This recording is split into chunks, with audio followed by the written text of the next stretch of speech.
Hoje a gente vai mergulhar fundo nos desdobramentos de um dos dias mais marcantes da história recente. E o nosso foco não vai ser só o que aconteceu em 11 de setembro de 2001, mas o eco que aquele dia produziu ao longo de mais de 20 anos. A gente vai explorar o debate intenso que nasceu ali, sabe? Aquela eterna queda de braço entre a segurança nacional e a liberdade pessoal nos Estados Unidos. E para a gente entender a dimensão de tudo que veio depois, a gente precisa primeiro entender o tamanho da perda. Esse número, 2.996. É o total de vidas que se foram naquele dia. Isso inclui os 19 terroristas e, tragicamente, 2.977 vítimas. É um número que, por si só, já mostra o custo humano gigantesco e o trauma que moldou cada decisão tomada a partir dali. Vamos voltar um pouco no tempo, para a cronologia daquela manhã. É impressionante como, em menos de 2 horas, a realidade mudou completamente. Às 8h46, o primeiro avião atinge a Torre Norte. No começo, muita gente pensou que era um acidente terrível, mas essa confusão virou horror às 9h03, quando o segundo avião bateu na Torre Sul. Ali ficou claro. Era um ataque coordenado. Pouco depois, às 9h37, o Pentágono, o coração da defesa americana, também foi atingido. E então a cena que ninguém esquece, o colapso das torres. Enquanto isso, na Pensilvânia, a coragem dos passageiros do voo 93 impediu um desastre ainda maior, já que o alvo deles era provavelmente o Capitólio. A operação toda foi assustadoramente bem planejada. Foram escolhidos 4 voos comerciais que iam para a Califórnia. E sabe por quê? Porque eles estavam com os tanques cheios de combustível, transformando os aviões em verdadeiros mísseis. 19 terroristas da Al-Qaeda executaram os ataques suicidas.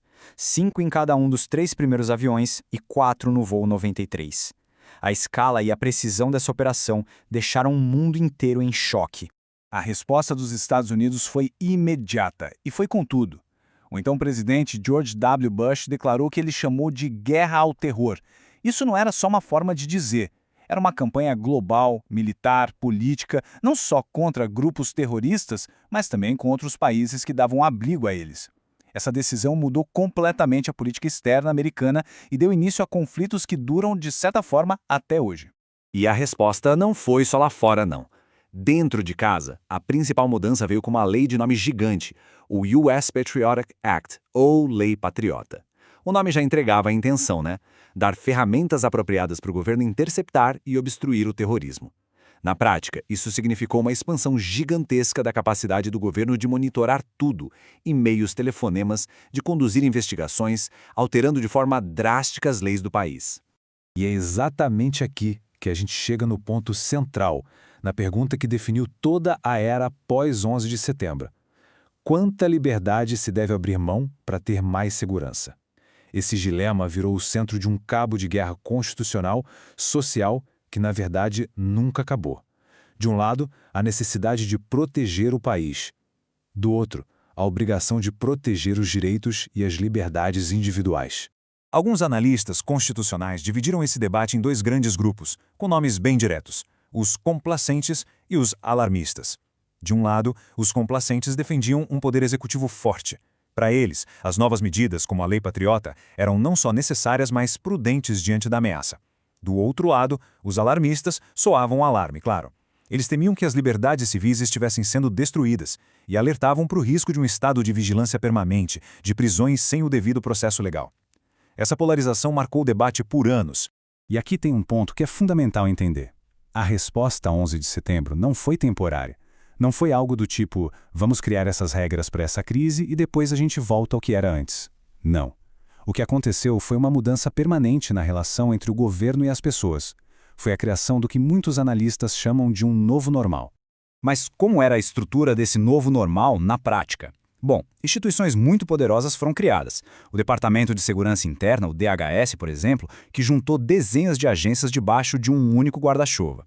Foi criado também o Comando Norte, o primeiro comando militar com a missão de defender o próprio território americano desde a Guerra Civil. Pensa no peso disso.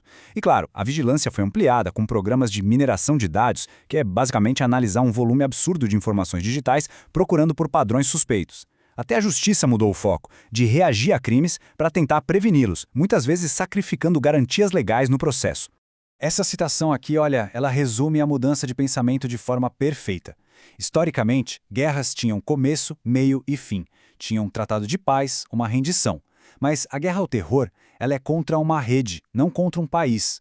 Isso significa que não existe um fim claro no horizonte.